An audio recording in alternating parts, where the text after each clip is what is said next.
Hello दोस्तों, मैं हूं आपका फ्रेंडली ट्यूटर निशाम और आज की इस वीडियो में हम ऑर्गेनिक केमिस्ट्री के कुछ बेसिक कंसेप्ट देखने वाले हैं। बहुत से लोगों से मैंने सुना कि ऑर्गेनिक केमिस्ट्री डिफ़िकल्ट लगता है। डिफ़िकल्ट इसलिए लगता है क्योंकि हमारे बेसिक कंसेप्ट उतने क्लियर नहीं होते हैं। तो आज हम वो बेसिक कंसेप्ट पहले क्लियर करेंगे, उसके बाद हम ऑर्गेनिक केमिस्ट्री को हाथ लगाने वाले हैं। बट उसके पहले मैं आपको एक चीज़ सजेस्ट करना चाहूँगा, अगर आप इस चैनल पर नए हैं तो प्लीज़ इस चैनल को सब्सक्राइब करें ताकि ये वीडियोज़ उन लोगों तक पहुँच सके जिनको इसकी सबसे ज़्यादा ज़रूरत है। और साथ ही बेल आइकन को प्रेस करना ना भूलें ताकि जब भी मैं वीडियोस अपलोड करूं सबसे पहले आपको नोटिफिकेशन आए। तो चलिए दोस्तों, शुरू करते हैं आज का हमारा वीडियो, जिसमें हमको सबसे पहले देखना है कि ऑर्गेनिक और इनऑर्गेनिक कंपाउंड्स किसे कहते हैं। तो हमको ऑर्गेनिक में डील करना है, ऑर्गेनिक की रिएक्शंस देखना है, इसलिए हम सबसे पहले देखेंगे कि ऑर्गेनिक कंपाउंड हम किसे कहते हैं। तो ऑर्गेनिक कंपाउंड्स यानी वो कंपाउंड्स जो हमको एनिमल एंड प्लांट्स इनसे ऑप्टेड होते हैं, जो हमको एनिमल और प्लांट से मिलते हैं।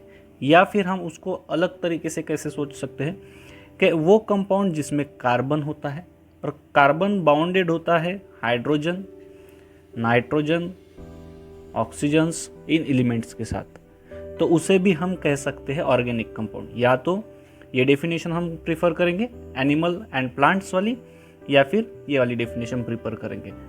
तो हम कैसे उसकी डिफाइन करेंगे वो हम देख लेते हैं एक बार। Organic compound is a large class of chemical compound in which one or more atom of carbons are covalently linked to atoms of other element, most commonly hydrogen, oxygen and nitrogen। अब हम देखते हैं bonding. अब bonding क्यों की जाती है ये हमको पता होना चाहिए। तो बॉन्डिंग किस लिए की जाती है? To attain an extra stability attain करने के लिए हम बॉन्डिंग करते हैं। दुनिया में जितनी भी रिएक्शंस हो रही है उसके पीछे मेन रीजन होता है स्टेबिलिटी अटेन करना, ठीक है। तो उसमें का सबसे पहला टाइप हम देखने वाले हैं आयोनिक बॉन्डिंग। अब आयोनिक बॉन्डिंग कैसे होंगी? आयंस के बीच में होंगी, बट उसके पहले हमको पता होना चाहिए कि आयंस कैसे फॉर्मेशन होते हैं, ठीक है। तो आयन फॉर्मेशन के लिए हमको देखना पड़ेगा सबसे पहले आयोनाइजेशन एंथैल्पी। तो आयोनाइजेशन एंथैल्पी हम किसे कहते हैं देखते हैं। आयन फॉर्मेशन देखेंगे अभी हम, आयन का फॉर्मेशन। आयोनाइजेशन एंथैल्पी देखते हैं। तो आयोनाइजेशन एंथैल्पी में क्या होता है कि अगर हमारा एक न्यूट्रल एटम है, ठीक है, तो इसके ऊपर हम क्या करते हैं? बम्बार्डमेंट करते हैं एनर्जी का, इसका एनर्जी का, जिस वजह से क्या होता है, ये जो आउटर मोस्ट इलेक्ट्रॉन होता है वो एक्साइट हो जाता है और ये इसको शेल को छोड़ के निकल जाता है। अगर ये आयन जो है, ये जो एटम है, मैंने इसको बोला कि ये हमारा Na का एटम है जिसका एटॉमिक नंबर है 11, ठीक है। तो इसमें क्या हो गया? आयनाइजेशन हो रहा है, एनर्जी मिल गई है, तो हमारा इलेक्ट्रॉन जो है वो क्या हो रहा है? रिमूव हो रहा है। तो उस वजह से क्या हुआ, ये जो एलिमेंट है इसमें ये एक इलेक्ट्रॉन जो है यहाँ का निकल गया, तो ये हो गया पॉजिटिवली चार्ज, यानी कि Na में आ गया एक पॉजिटिव चार्ज, यानी कि इसका एटॉमिक नंबर अभी कितना हो जाएगा? 10। तो इसको हम क्या कहेंगे? इस प्रोसेस को आयोनाइजेशन एंथैल्पी, आयोनाइजेशन एनर्जी, जिस वजह से आयंस फॉर्मेशन हो रहे हैं। अब ये आयन कौन सा फॉर्म हो गया? ये हो गया हमारा पॉजिटिव आयन, जिसको हम बोलते हैं कटायन। अब आपको एक चीज पता होनी चाहिए कि कटायन का जो साइज है वो नॉर्मल एटम से हमेशा छोटा होता है। Cation is always smaller than neutral atom. जो भी न्यूट्रल एटम है उससे कटायन हमेशा क्या रहेगा? स्मॉल ही रहेगा। क्यों? इसको समझने के लिए हम अलग एक ट्रिक यूज करके देखते हैं कि अगर मैंने बोला कि ये जो हमारा एटम है इसके अंदर का फोर्स है 8, यानी अंदर 8 मेंस या 8 वीमेंस है जो क्या कर रहे हैं? खींच रहे हैं किसको? बाहर भी 8 मेंस या वीमेंस है, तो अंदर भी 8 है, बाहर भी 8 है। अगर मैंने बोला अंदर के 8 तो कंसिस्टेंट है, बाहर का 1 चला गया, यहाँ पे हो गया कितना? 7 हो गया। तो अब बताइए, रस्सी खींच आपने देखा है, तो रस्सी खींच में क्या होता है? अगर इधर अंदर 8 है और बाहर 7 है तो क्या हो जाएगा? ये तो अंदर आएगा ना। तो ये जो इलेक्ट्रॉन का जो ऑर्बिट है, यहाँ पे हमने बोला था 8 है, 8 में से 1 निकल गया, 7 हो गई, तो ये क्या होगा? श्रिंक हो जाएगा ना, थोड़ा सा तो पास आ जाएगा। इस वजह से कटायन का जो साइज है वो हमेशा क्या रहेगा? छोटा रहेगा as compare to other neutral atom. अब हम देखते हैं कि आयनाइजेशन एनर्जी जो है, जिसको हमने अभी देखा है, उसको कैसे डिफाइन करते हैं। The energy required to remove an electron from the isolated gaseous atom in its ground state is called as ionization enthalpy.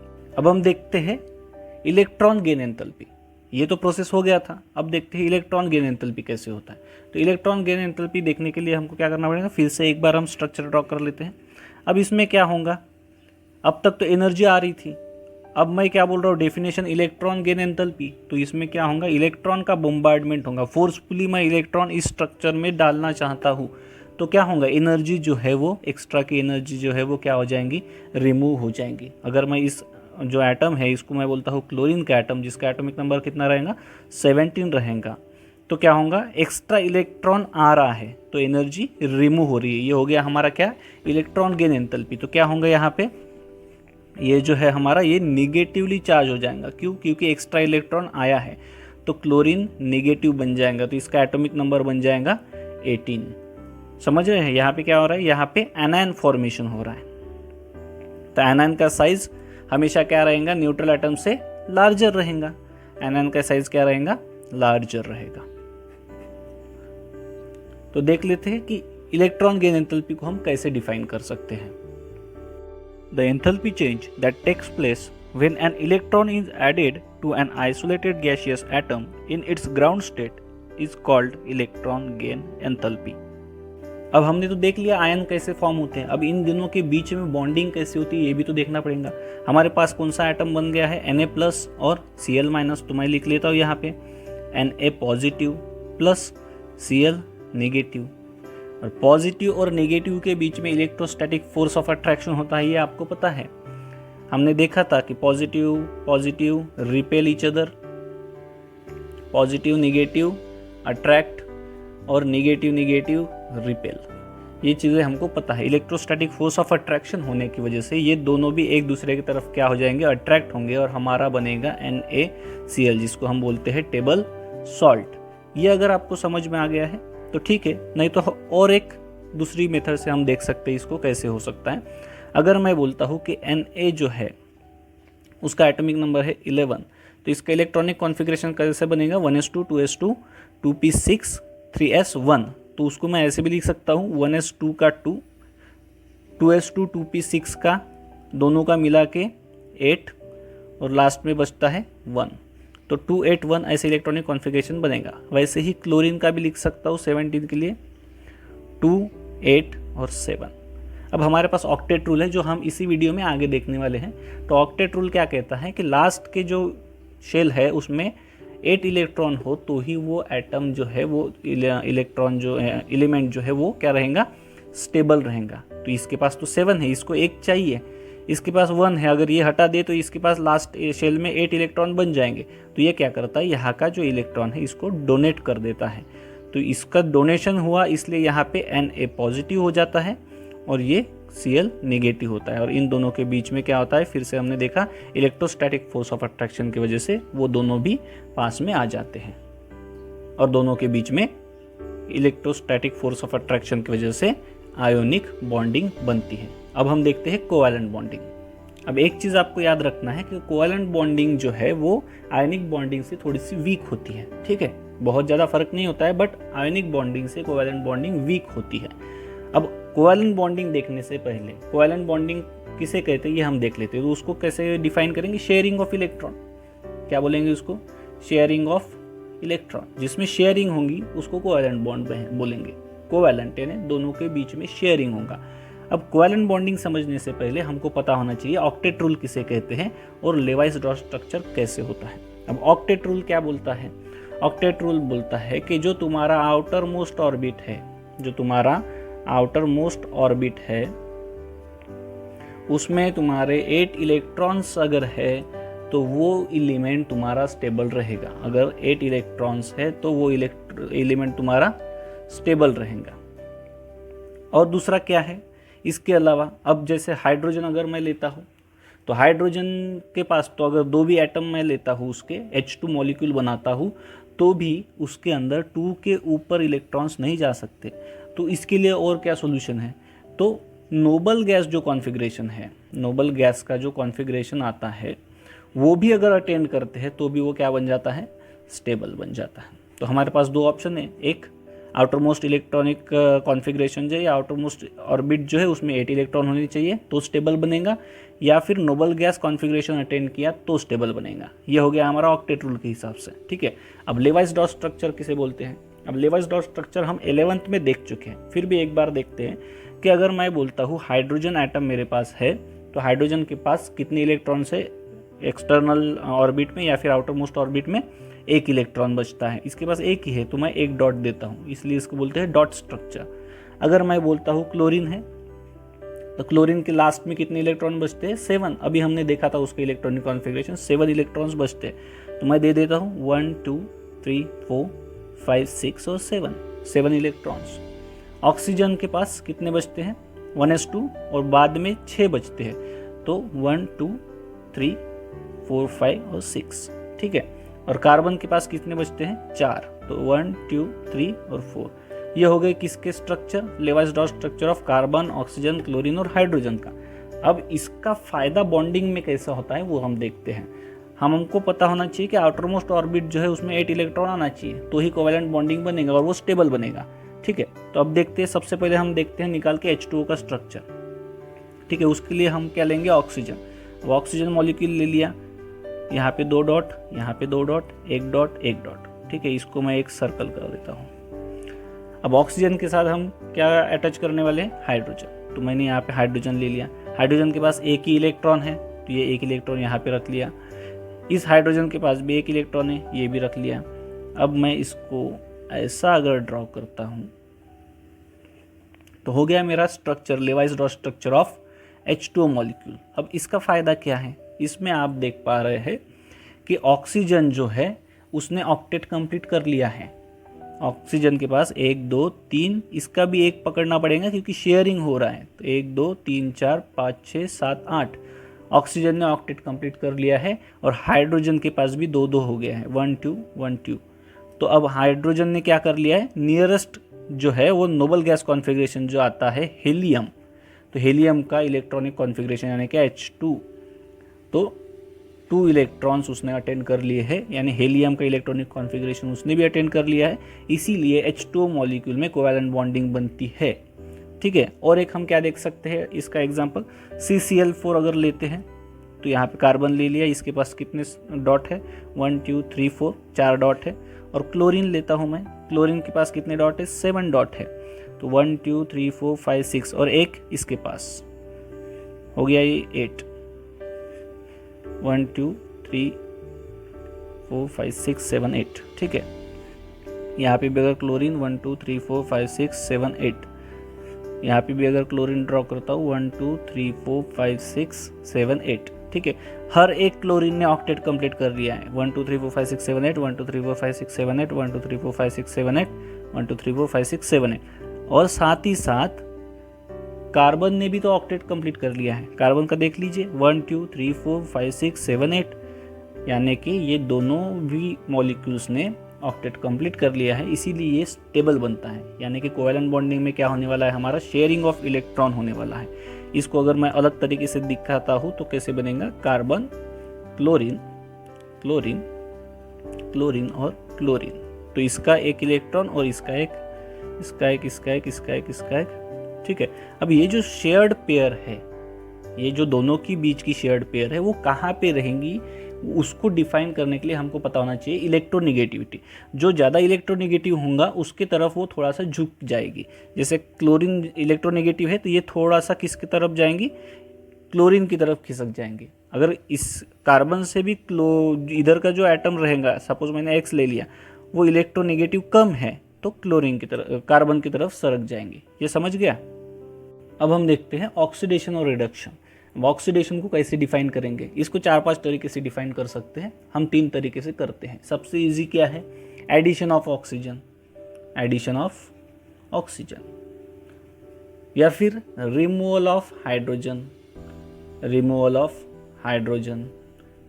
ये 2 तरीके हो गए सबसे इजी। बट इससे भी इम्पोर्टेंट हमको एक चाहिए इलेक्ट्रॉन के बेसिस पे, तो वो क्या है? लॉस ऑफ इलेक्ट्रॉन अगर होता है, लॉस ऑफ इलेक्ट्रॉन अगर होता है तो उसको हम कहेंगे ऑक्सीडेशन। रिडक्शन के मामले में क्या है, अब इसके अपोजिट रहेगा, इसमें क्या रहेगा, एडिशन ऑफ हाइड्रोजन, और यहाँ पे रिमूवल ऑफ ऑक्सीजन, ठीक है। और यहाँ पे क्या होगा, गेन ऑफ इलेक्ट्रॉन होगा, यहाँ पे गेन ऑफ इलेक्ट्रॉन होगा। सबसे इंपॉर्टेंट हमको क्या देखना, यहाँ पे लॉस ऑफ इलेक्ट्रॉन होगा, यहाँ पे गेन ऑफ इलेक्ट्रॉन होगा। अगर मैं फिर से वो पिछला वाला एग्जांपल लेता हूँ, जैसे Na लिया था मैंने, जिसमें क्या हो रहा था, आयनाइजेशन एंथैल्पी हो रही थी, तो पॉजिटिव आयन फॉर्मेशन हो रहा था, कटायन बन रहा था। तो यहाँ पे क्या हो रहा है, Na का Na पॉजिटिव में हो रहा है, तो इसको हम क्या बोल सकते हैं, ऑक्सीडेशन हो रहा है इसमें, बराबर है। लॉस ऑफ इलेक्ट्रॉन हो गया, तो क्या हो गया, इसमें ऑक्सीडेशन हो गया। अब यहाँ पे अगर मैं लेता हूँ क्लोरीन का एग्जांपल, क्लोरीन में क्या हो रहा है, एडिशन ऑफ इलेक्ट्रॉन हो रहा है, क्लोरीन नेगेटिव बन रहा है, तो इसको हम क्या बोल सकते हैं, रिडक्शन बोल सकते हैं। समझ रहे, जिसमें एडिशन ऑफ ऑक्सीजन होगा उसको हम बोलेंगे ऑक्सीडेशन, और जिसमें गेन ऑफ इलेक्ट्रॉन होगा उसमें हम क्या बोलेंगे, रिडक्शन। जिसमें लॉस ऑफ इलेक्ट्रॉन हो रहा है उसको बोलेंगे ऑक्सीडेशन, ठीक है। अब इसके बाद की एक टर्म हमको आती है, वो कौन सी है, ऑक्सीडाइजिंग एजेंट और रिड्यूसिंग एजेंट। अब हम देखते हैं सबसे पहले कि ऑक्सीडाइजिंग एजेंट हम किसे कहते हैं। तो ऑक्सीडाइजिंग एजेंट वो एजेंट होता है जो खुद रिड्यूस हो जाता है। अगर मैंने बोला कि A है जो क्या होने वाला है, A+ में कन्वर्ट होने वाला है, तो A जो मॉलिक्यूल है वो कहाँ पे जाने वाला है, A+ में जाने वाला है। तो इसमें क्या रहेगा, अगर मैंने ऑक्सीडाइजिंग एजेंट जो भी रिएजेंट है उसको मैंने O से डिनोट किया, तो O कन्वर्ट होने वाला है काय में, O निगेटिव में। यानी ये खुद क्या हो रहा है, रिड्यूस हो रहा है, खुद में क्या हो रहा है, इसके रिडक्शन, बट एक्चुअल प्रोसेस में क्या कर रहा है, वो सब्सटेंस का ऑक्सीडेशन कर रहा है। एक्चुअल में क्या कर रहा है, ऑक्सीडेशन, बट वो खुद क्या हो रहा है, रिड्यूस हो रहा है। दूसरों का ऑक्सीडेशन, दूसरों का भला कर रहा है, खुद गरीब हो रहा है। ये कौन हो गया, हमारा ऑक्सीडाइजिंग एजेंट, ठीक है। तो इसको हम कैसे डिफाइन करेंगे, देख लेते हैं। A substance which itself undergo reduction and cause oxidation of another species is called as oxidant or oxidizing agent। अब है हमारा reducing agent। अब reducing agent में क्या होगा, अगर मैं बोलता हूँ कि यहाँ पे मेरा एक आधा एलिमेंट है B और B कन्वर्ट हो रहा है B निगेटिव में, जिसमें रिडक्शन हो रहा है, गेन ऑफ इलेक्ट्रॉन है तो रिडक्शन हो रहा है। तो इसमें अगर मेरा एजेंट है रिड्यूसिंग एजेंट, जिसको मैं डिनोट करता हूँ R से, तो R कन्वर्ट हो रहा है काय में, R+ में। यानी इसमें क्या हो रहा है, ऑक्सीडेशन, बट एक्चुअल रिएक्शन में क्या हो रहा है, रिडक्शन। तो रिडक्शन किस में होगा, एक्चुअल जो रिएक्शन है उसमें, बट रिड्यूसिंग एजेंट में क्या होगा, ऑक्सीडेशन होगा। समझ रहे हैं क्या हो रहा है। तो इसकी भी डेफिनेशन कैसे आती है वो एक बार हम देख लेते हैं। A substance which itself undergo oxidation and bring about reduction of another species is called as reductant और रिड्यूसिंग एजेंट। अब अगर मैं बोलता हूँ कि इन दोनों को मैं अगर कंबाइन करूँ, जैसे हमने रिएक्शन देखा था कि Na+Cl तो बन रहा था हमारा NaCl, वैसे अगर मैं बोलता हूँ कि हम इन दोनों को कंबाइन करते हैं इस रिएक्शंस को, तो कैसे बनता है, मैं इसको बोलता हूँ, इसको क्या बोलेंगे हम, रेडॉक्स रिएक्शन। इसको क्या बोलेंगे, रेडॉक्स रिएक्शन, ठीक है।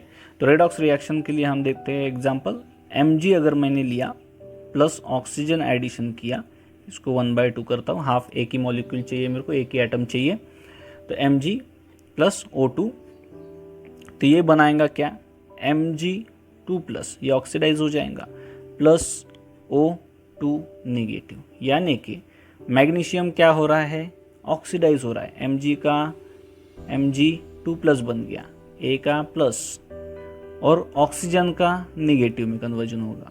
तो यहाँ पे क्या हो रहा है, रिडक्शन हो रहा है, और यहाँ पे क्या हो रहा है, ऑक्सीडेशन हो रहा है। इसमें रिडक्शन, इसमें ऑक्सीडेशन, और उन दोनों को मिला के हम क्या बोलते हैं, रेडॉक्स रिएक्शन। उन दोनों को मिला के क्या बोलते हैं, रेडॉक्स, ऑक्सीडेशन और रिडक्शन, ऑक्सीडेशन रिडक्शन रिएक्शन यानी कि रेडॉक्स रिएक्शन, ठीक है। यहाँ तक कि आपको समझ गया है। अब मैं आपको एक बात सजेस्ट करना चाहूँगा कि अगर आपको वीडियो अच्छा लग रहा है तो आप प्लीज़ इस वीडियो को लाइक कर दीजिए, ताकि बाकी लोगों को भी इसको देखने में मज़ा आए, ठीक है। अब देख लेते हैं हम एसिड बेस थियरी क्या है, एसिड और बेस किसे कहते हैं। उसके लिए हमारे पास 3 टाइप की थियरी है। कौन सी है, पहली है अरेनियस थियरी है, दूसरी है लॉरी ब्रॉन्स्टेड, तीसरी है लेवाइस एसिड बेस थियरी, ठीक है। तो सबसे पहले हम देखते हैं कि अरेनियस के हिसाब से एसिड क्या है। तो अरेनियस क्या बोलता है, the substance which gives H+ ion in aqueous solutions are called as acid. यानी कि अगर इसको मैं एक हाथ सब्सटेंस लेता हूँ और उसको पानी में भिगोता हूँ, अगर उसने H+ आयन दिया तो वो हो गया एसिड। फॉर एग्जाम्पल अगर मैंने HCl ले लिया, उसको पानी में मिक्स किया, एक्वस बोल रहे हैं तो H2O, तो इसने अगर H+ आयन दिया तो ये क्या हो गया, HCl मेरा एसिड बन गया। और वो क्या बोलता है, बेस को कैसे डिफाइन करता है, the substance which gives OH- ion in an aqueous solution is called as base.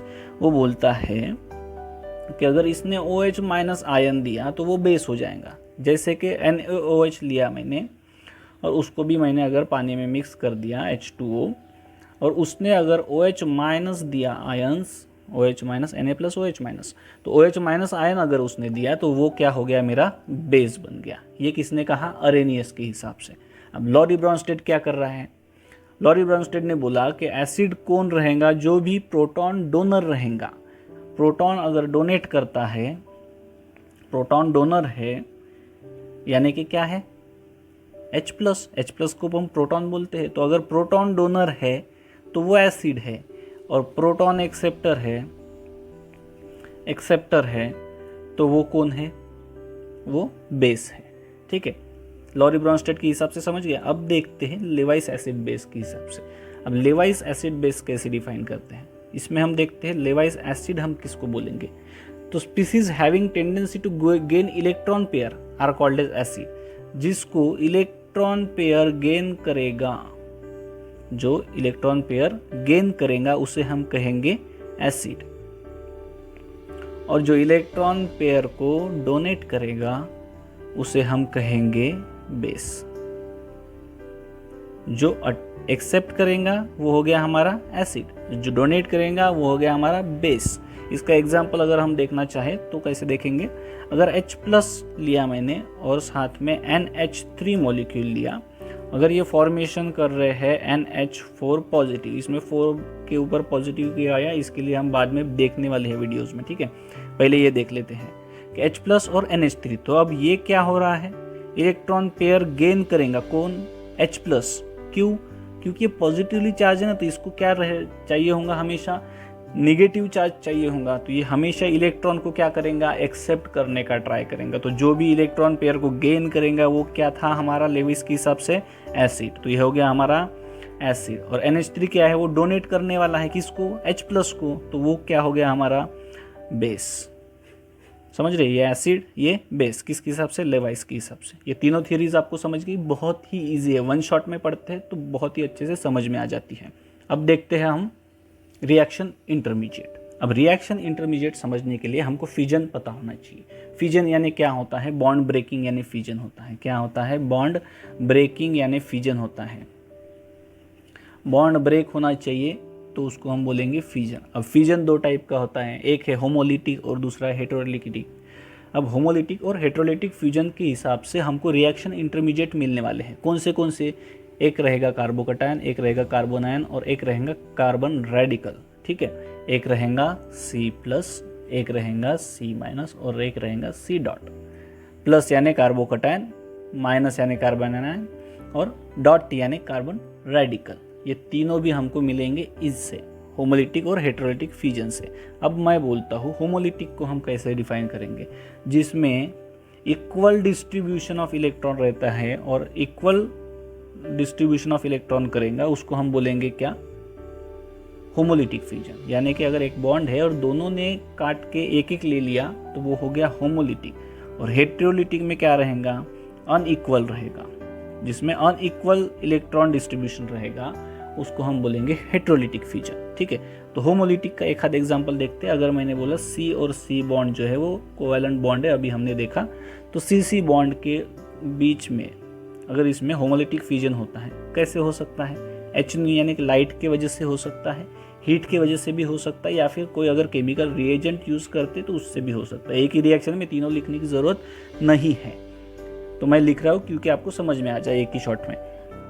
तो इसमें क्या होगा, एक इलेक्ट्रॉन ये ले लेगा और एक इलेक्ट्रॉन ये ले लेगा, क्योंकि दोनों की भी इलेक्ट्रोनेगेटिविटी सेम है। इलेक्ट्रोनेगेटिविटी यानी the tendency to attract the lone pair of electron, electronegativity यानी tendency to attract the lone pair of electron, उसे हम कहते हैं इलेक्ट्रोनेगेटिविटी। अब कार्बन कार्बन दोनों भी सेम है ना, तो दोनों की भी टेंडेंसी क्या रहेंगी, सेम, इसलिए वो क्या कर रही है, ये इसने एक ले लिया, इसने एक ले लिया, तो ये क्या बनाएगा हमारा सी डॉट। ये क्या, इसको हम क्या बोलते हैं, रेडिकल। इसको क्या बोलते हैं, रेडिकल। और रेडिकल मैंने बोला था आपको पिछली वीडियो में, अगर आपने देखा है तो रेडिकल जो है वो बहुत ही रिएक्टिव होता है। अब हम देखने वाले हैं हेट्रोलिटिक फ्यूजन। अब हेट्रोलिटिक में नाम में ही बता रहा है अनइक्वल फ्यूजन होगा, उसमें एक तो पूरा दोनों भी इलेक्ट्रॉन्स एक जन ले लेंगे और एक को कुछ नहीं मिलेगा। तो इसमें कैसे होता है देखते हैं।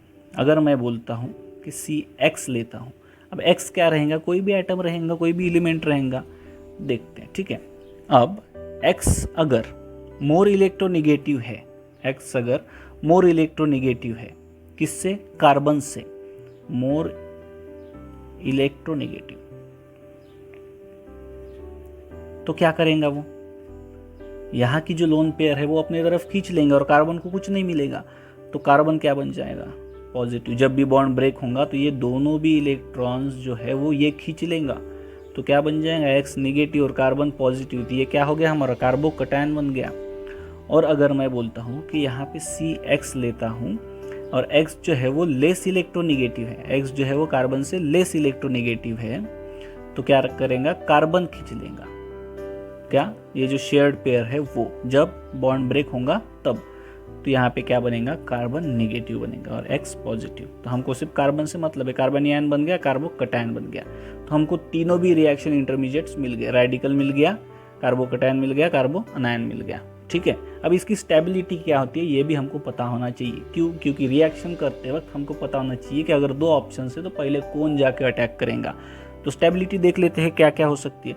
अगर मैं बोलता हूँ फ्री रेडिकल है, तो फ्री रेडिकल की स्टेबिलिटी क्या आती है, टर्शरी, फिर सेकेंडरी, फिर प्राइमरी और फिर हमारा CH3।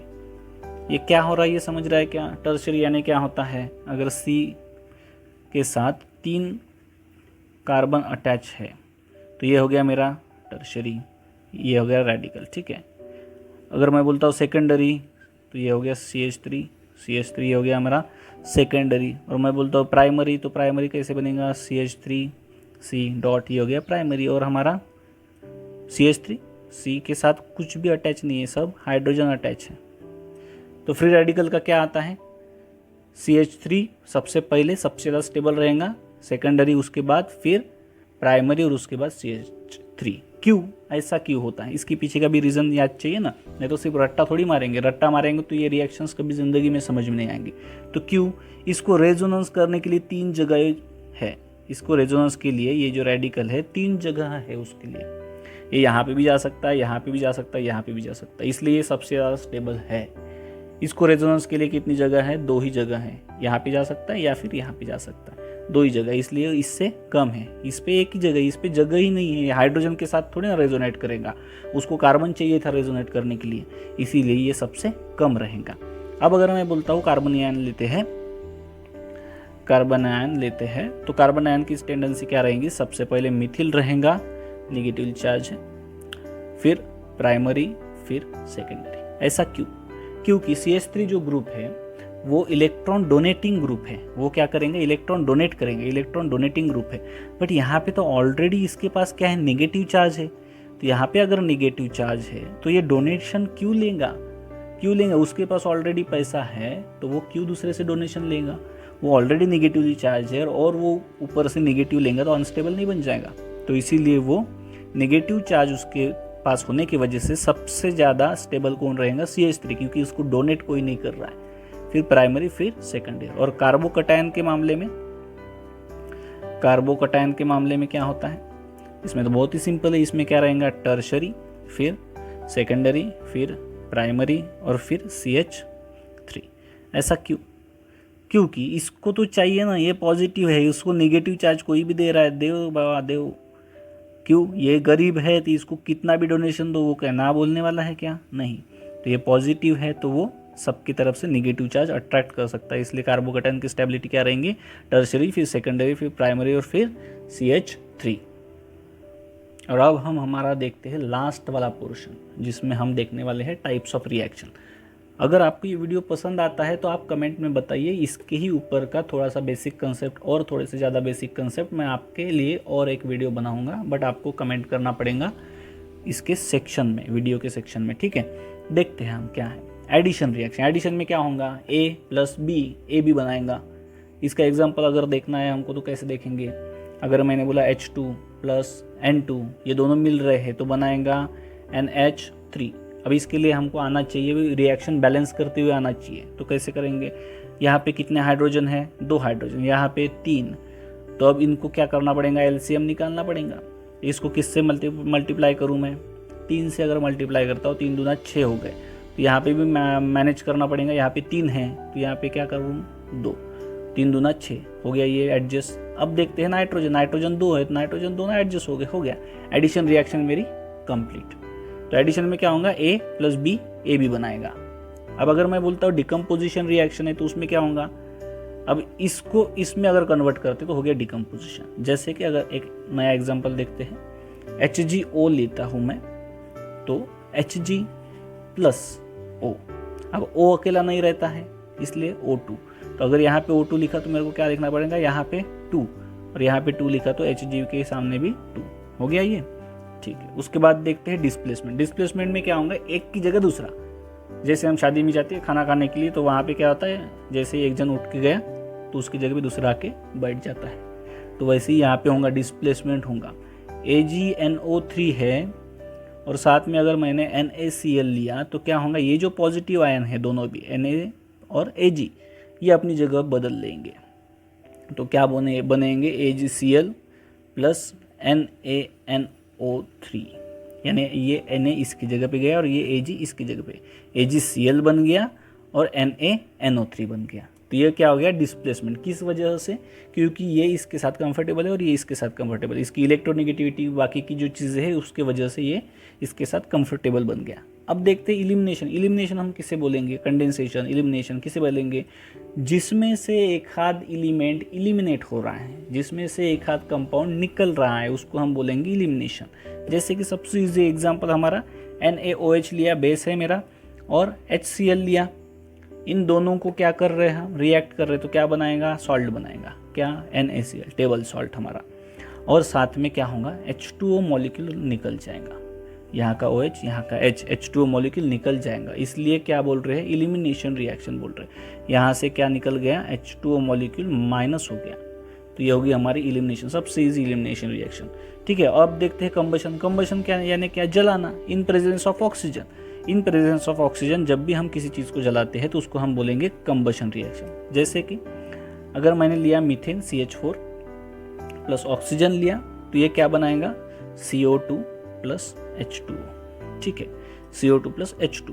अब इसको बैलेंस करना पड़ेगा, यहाँ पे CH4 है, यहाँ पे H2 ही कंज्यूम हुए हैं, तो क्या करूँगा मैं, यहाँ पे 2 लिखूँगा, 2 2 जा 4 एडजस्ट हो गए। ऑक्सीजन 2 है, यहाँ पे 3 हो गए, 2 और 1 3, तो क्या करना पड़ेगा, यहाँ पे भी 2 लिखना पड़ेगा, 2 2 जा 4, ये 2 और ये 2, ऑक्सीजन भी मैनेज हो गए, और ये कार्बन 1 है, कार्बन भी मैनेज हो गया।